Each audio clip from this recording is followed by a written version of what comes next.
안녕하십니까. 1월 25일 월요일 오전 육아 포커스 시작하겠습니다. 저는 오늘부터 육아 포커스 진행을 맡은 아나운서 이보연입니다. 2021년 새해를 맞아 육아 포커스가 새로운 모습으로 여러분을 찾아뵙게 됐습니다. 오늘부터 방송 시간이 변경되는데요. 평일은 오전 11시와 저녁 9시 두 차례, 주말은 오전 9시와 저녁 8시, 역시 두 차례 본방송으로 방송될 예정입니다. 한 주간에 있었던 국내외 육아 관련 소식은 물론 육아에 꼭 필요한 다양한 정보와 인구 이슈 등 유익하고 다채로운 내용을 정성껏 준비했습니다. 새로운 모습, 새로운 기운으로 육아 포커스 시작하겠습니다. 기온이 낮은 겨울철엔 코로나19 바이러스가 생존할 확률이 높습니다. 특히 밀폐된 실내 생활이 늘면서 감염 위험도 높아진 만큼 다중이용시설 방문을 삼가고 집에 머물러 줄 것이 권고되고 있습니다. 하지만 집안에서도 마냥 안심할 수는 없습니다. 실제 지난 12월 말 기준 전체 확진자 4명 중 1명은 가족 간 감염 사례입니다. 최근 가족 간의 전파 비율이 높아지는 만큼 본인뿐 아니라 가족의 건강을 지키기 위해서라도 이 점이 중요하다는 점을 여기에 해외 유입도 지속적으로 보고되면서 해외 입국자와 동거하는 가족에 대한 관리도 강화해야 한다는 목소리가 높습니다. 현재 모든 해외 입국자는 2주간 자가격리를 해야 하지만 이들과 함께 동거 중인 가족은 자가격리 의무 대상이 아니기 때문에 얼마든지 지역사회에 바이러스를 전파할 수 있습니다. 우리나라에서도 1명, 2명 사이에 번지면서 어떤 계기가 되면 또 하나의 다른 어떤 집단 발병에서 마침 영국발 변이 바이러스가 원인이 됐다면 순식간에 번지게 되겠죠. 정부는 영국 남아공발 모든 입국자를 시설 격리하고 진단검사를 실시하기로 했습니다. 이와 함께 가정 내 환기와 소독을 수시로 하고 식사를 할 땐 그릇에 덜어먹는 등 집안에서도 방역수칙을 철저하게 지켜달라고 강조했습니다. 방역당국이 연일 사회적 거리두기를 강조하고 있지만 도심 곳곳 방역 손길이 닿지 않는 사각지대가 적지 않습니다. 바로 코로나 사태 속 가장 큰 어려움을 겪고 있는 빈곤 소외계층의 이야기입니다. 서울 탑골공원 주변. 점심시간이 가까워지자 긴 줄이 생겼습니다. 흔히 말하는 사회적 거리두기는 지켜지지 않았습니다. 길 건너편 인사동 입구도 상황은 마찬가지. 대부분 노인들로 자선단체에서 주는 점심을 기다리고 있었습니다. 왔어? 예. 가만히 가서 보려고 어디 살는 거야. 안 주면은 그냥 줄서 있다가 바로 집에 간다고. 그럼 식사 어떻게 하세요? 그러면 이제 굶어요. 빼곡히 선 줄에 코로나 감염 걱정도 들지만 어쩔 도리가 없습니다. 빼기하고 그래가지고 이렇게 사실 안 되는 건데 저를 이제 해야 되는데. 일부 단체는 분무기로 소독약을 뿌려가며 애를 써보기도 합니다. 노숙자들이 몰려있는 서울역 광장. 누군가 양말을 나눠주자 순식간에 사람들이 몰려듭니다.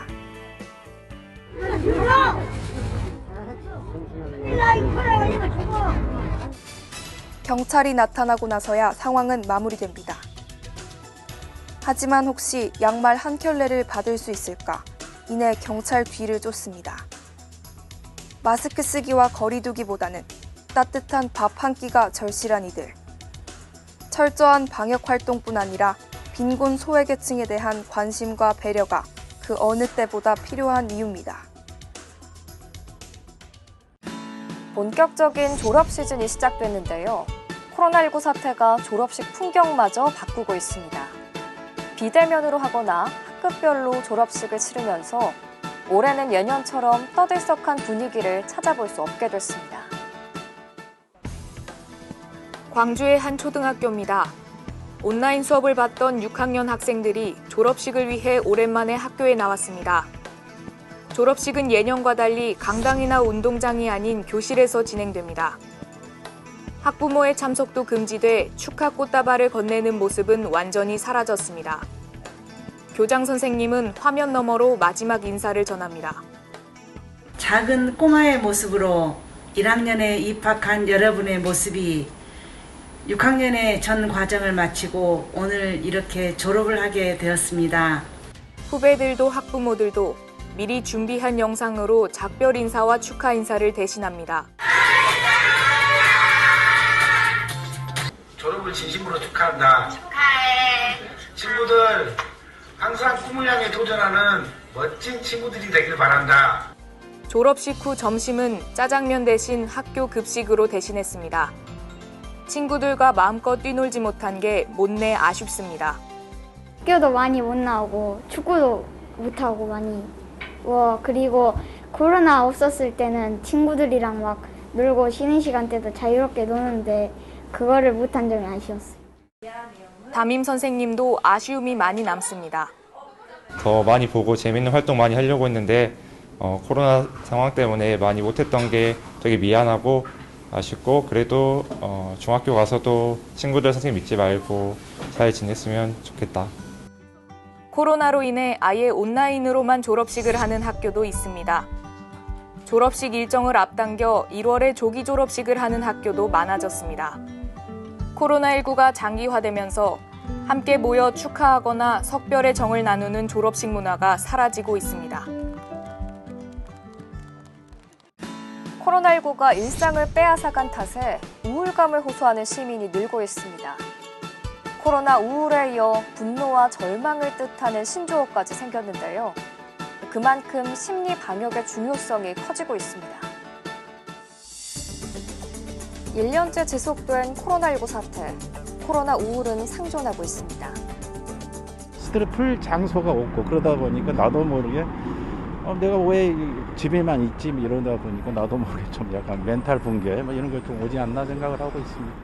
사람들이 모여서 돌아다니기도 많이 했고 그래서 좋았는데 요새는 집에 있어야 되고 나와도 이런 거 써야 되고 그러니까 우울증 걸릴 정도예요. 코로나19로 느끼는 우울감을 뜻하는 코로나 블루에 이어 분노를 뜻하는 코로나 레드, 나아가 절망감을 느끼는 코로나 블랙이란 표현도 등장했습니다. 각 지자체가 운영 중인 정신건강복지센터에는 상담 신청이 끊이지 않습니다. 일반 상담 요청 건수가 2019년도에 비해서는 1.5배 정도 이상 증가한 상태고요. 각 연령대별로 이슈가 다를 뿐 고르게 다 영향을 받고 있는 것 같습니다. 대면이 아닌 화상통화로 상담을 진행하고 색깔로 마음을 치료하는 오라소마 기법도 활용돼 참여도를 높이고 있습니다. 뭔가 저 색깔이 나를 부르는 것 같아 이런 게 있을 수 있어요. 그런 게 있으면 오늘 한번 조금 호흡하면서 찾아볼게요. 전문가들은 자신이 느끼는 감정을 받아들이고 사소하더라도 긍정적인 활동을 늘려나가야 한다고 조언합니다. 전화를 통해서 한다든지 과거에 비해서 화상통화를 더 활발하게 이용하게 될 수 있다든지 작은 행동들의 변화들이 또 그런 기분이라든지 코로나 블루, 레드, 블랙으로 가는 것을 예방하는 방법이라고 생각이 들어요. 경찰이 정인이 사건을 계기로 유사 아동학대 범죄를 막기 위한 구체적인 대책 마련에 나섰죠. 아동학대 전담팀을 신설하고 우수수사관이 전담팀에서 활동할 수 있도록 특진 등 유인책을 고심하고 있습니다.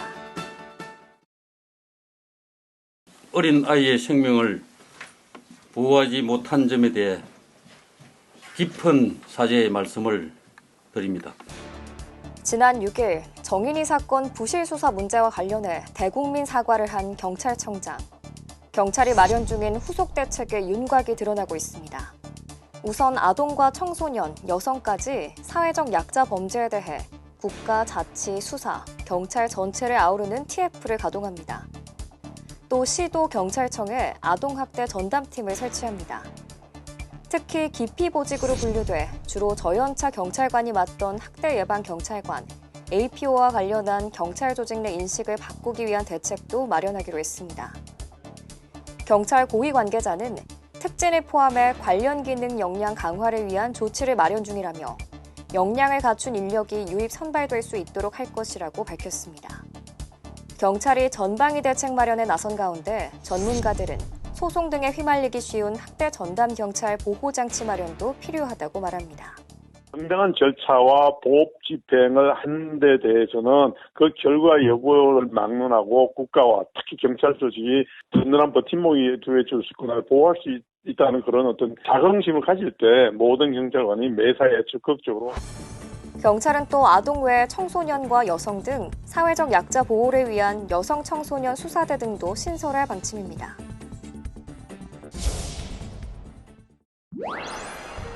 서울 은평구는 아동학대 조사를 전담하는 아동보호팀을 신설하기로 했습니다. 아동학대 전담 공무원 5명과 전담 요원 4명을 배치해 아동학대 의심 상황이 발생하면 초기에 즉시 상담을 실시하게 했습니다. 구청 관계자는 현재 서울시 25개 자치구 중 가장 많은 전담 공무원을 두고 있다며 인력을 추가할 예정이라고 덧붙였습니다. 경기도는 주민등록 사실조사를 통해 장기 결석 아동, 나이가 찼지만 미취학한 아동 등 약 490명을 조사했습니다. 이를 통해 아동을 아동보호 전문기관과 연계시켜주는 등 복지 서비스를 지원했습니다. 비수도권 지역에서도 각 지자체별 노력이 이어지고 있습니다. 대구시는 아동학대 전담 공무원을 배치해 고위험 아동 소재와 안전 등을 전수조사하고 순천에는 전남 동북권에선 처음으로 아동 인권팀이 신설됐습니다. 전문가들은 이런 정책들이 효과를 내려면 학대를 근절하겠다는 의지, 그리고 예산 확보가 가장 중요하다고 강조합니다. 당장 예산을 늘리기 어려울 수 있지만 비효율적으로 쓰이는 예산들을 활용할 수 있다고 설명합니다. 아동학대 예방의 날 캠페인비 얼마? 그게 왜 중요하냐고요. 생색내기용이 되게 많습니다. 그런 비용을 이렇게 좀 돌리는 노력을 해야 되는데 전문가들은 아동학대를 근절하겠다는 지자체장들의 의지가 필요하다고 덧붙였습니다.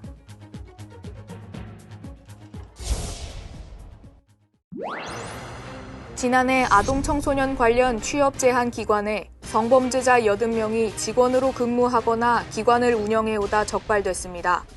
여성가족부는 지난해 3월부터 12월까지 학원과 어린이집, 체육시설 등 327만 명의 종사자 가운데 채용 이후 성범죄가 확정된 대상자를 점검한 결과 이같이 나타났다고 밝혔습니다.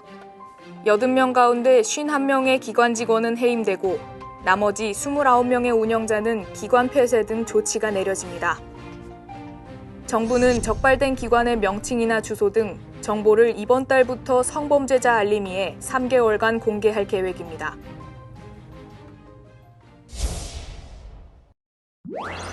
이번 연말정산 간소화 서비스에서 가장 크게 바뀐 점은 인증 방법입니다. 지난해 공인인증서 폐지로 이동통신 3사의 패스나 카카오 인증서 같은 민간 인증서도 쓸 수 있게 됐습니다.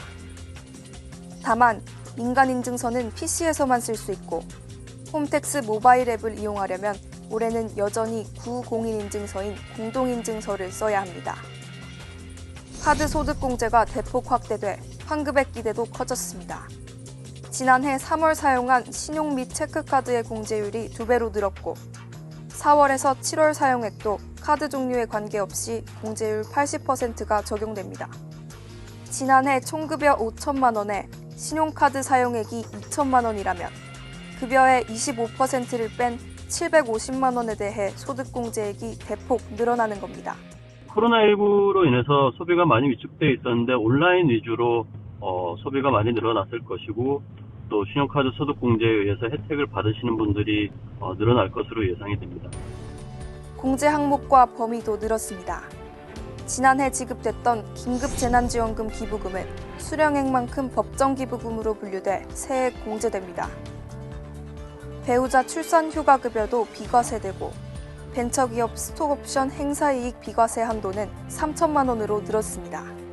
한편 연말정산 간소화 서비스에서는 안경구입비와 실손의료보험금, 월세액이 새롭게 제공돼 신고가 더 쉬워졌습니다. 연말정산 간소화 서비스는 매일 오전 6시부터 자정까지 이용할 수 있습니다.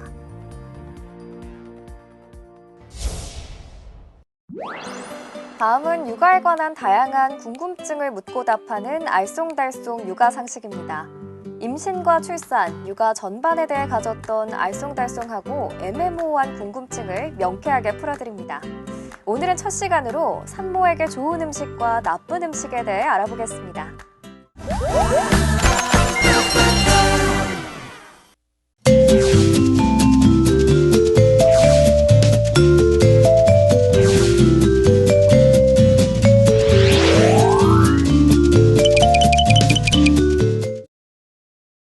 신랑한테는 내가 아니라 우리 애기가 먹고 싶은가 봐. 그러니까 사줘. 막 이렇게 얘기하긴 했는데 글쎄요. 제가 먹고 싶었던 걸까요?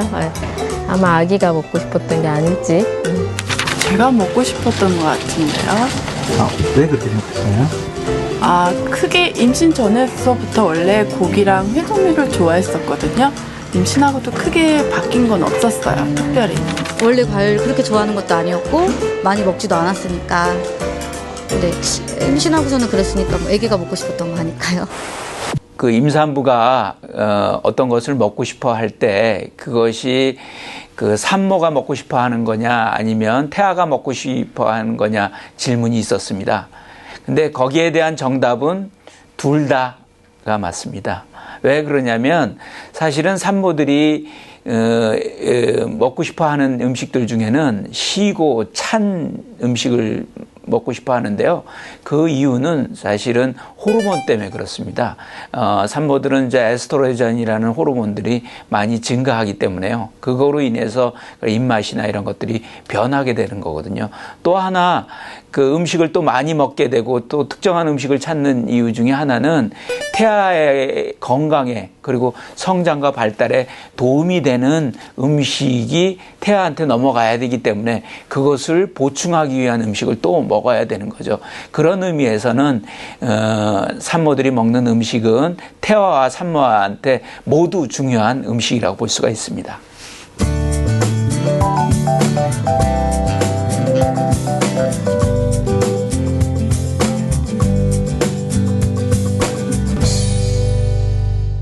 제가 임신했을 때 그 소머리국밥이랑 과일이랑 이런 걸 되게 많이 먹었거든요. 근데 그런 게 정말 제 아이한테 꼭 필요했던 걸까요? 네, 임신 기간에는 영양이 중요한데요. 영양소에 있어서는 골고루 먹는 게 일단은 중요합니다. 왜 그러냐면 임산부의 건강을 위해서도 태아의 건강을 위해서도 그 영양소의 균형은 상당히 중요한 의미를 갖고 있거든요.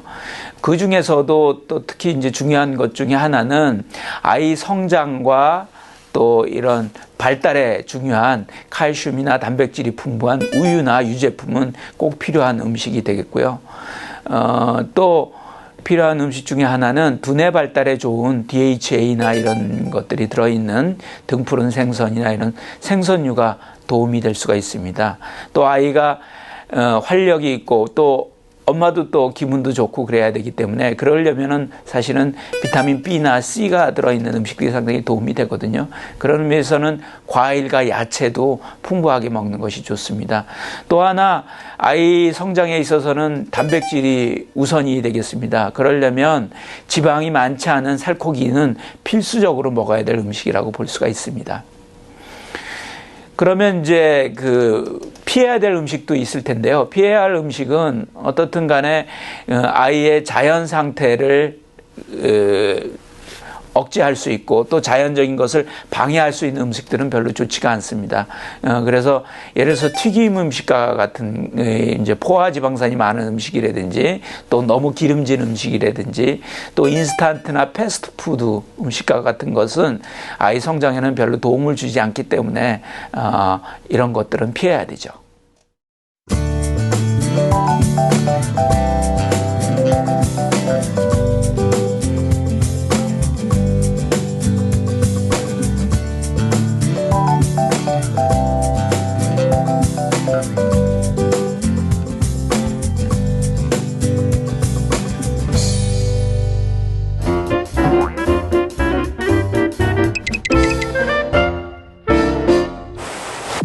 그 두뇌 발달하기 위해서는 그 불포화 지방산 같은 것들이 상당히 많이 필요합니다. 특히 이제 오메가3라든지 혹은 DHA 같은 성분들이 상당히 필요한데요. 그러려면 우리가 이제 등푸른 생선을 먹어야 되고요. 그 외에도 이제 호두나 잣 같은 그런 견과류 같은 것들이 이제 필요하게 되겠죠. 또 아이의 스트레스나 이런 것들을 해소하는 게 두뇌 발달에 좋은데요. 그러려면 비타민 E나 혹은 C, A 이런 것들이 많은 음식들이 좋습니다. 이제 그런 음식 중에서는 과일과 같은 것이 이제 대표적인 음식이고요. 또 보라색 과일, 또 빨간색 과일, 또 비타민 C가 풍부한 그런 음식들 이런 것들이 비교적 좋고요. 또 비타민 E가 많은 음식 중에서는 도정 안 된 곡식들이 상당히 도움을 줄 수가 있습니다. 그래서 뭐 현미라든지 뭐 깨라든지 뭐 이런 호박씨라든지 이런 것들도 상당히 도움을 줄 수가 있죠.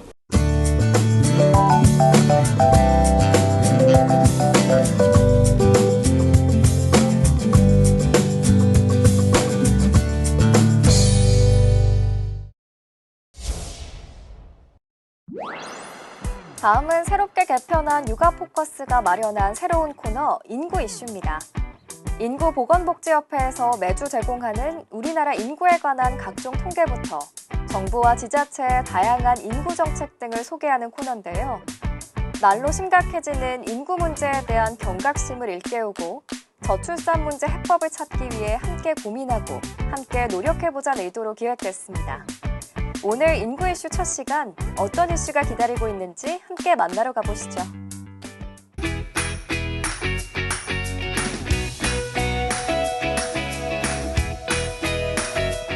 통계청에서 발표한 2020년 연간 고용 동향을 말씀드리겠습니다. 2020년 15세 이상 인구는 4,478만 5천 명으로 전년 대비 28만 1,000명, 0.6% 증가했고 경제활동 인구는 2,801만 2천 명으로 전년 대비 17만 4천 명, 0.6% 감소한 것으로 나타났습니다. 경제활동 참가율은 62.5%로 전년 대비 0.8% 하락했고 이를 성별로 살펴보면 남자는 72.6%로 전년 대비 0.9% 하락했고 여자는 52.8%로 전년 대비 0.7% 하락했습니다. 연령 계층별로는 60세 이상에서는 1% 상승했으나 20대, 30대, 40대, 50대 등 전 연령층에 걸쳐 하락한 것으로 나타났습니다.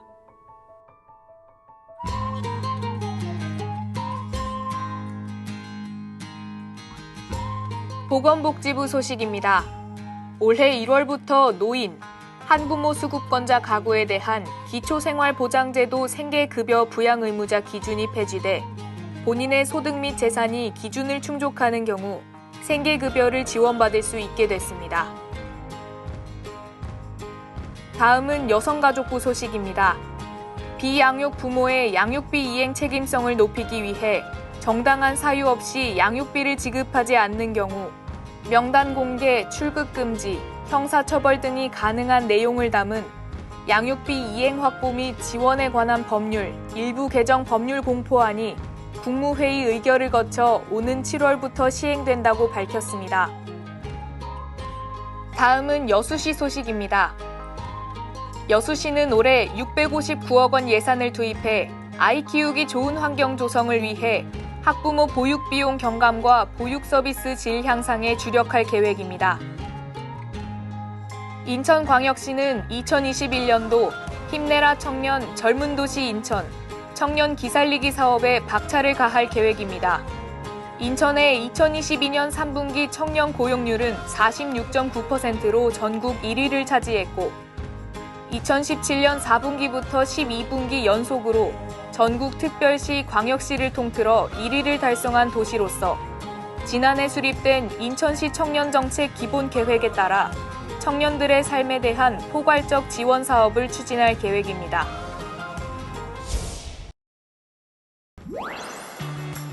육아방송이 2021년 개편을 맞아 새롭게 출발한 육아포커스 어떠셨나요? 앞으로 육아포커스는 육아에 대한 모든 것, 육아의 A부터 Z까지를 담아내는 내실 있는 프로그램이 되도록 노력하겠습니다. 영유아 육아는 물론 자녀 교육, 건강, 부모 교육, 가족 문화에 이르기까지 실생활에 꼭 필요한 콘텐츠를 전달하는 육아포커스가 되도록 최선을 다하겠습니다. 육아 포커스 다음 방송은 저녁 9시입니다. 활기찬 하루 보내시길 바랍니다. 감사합니다.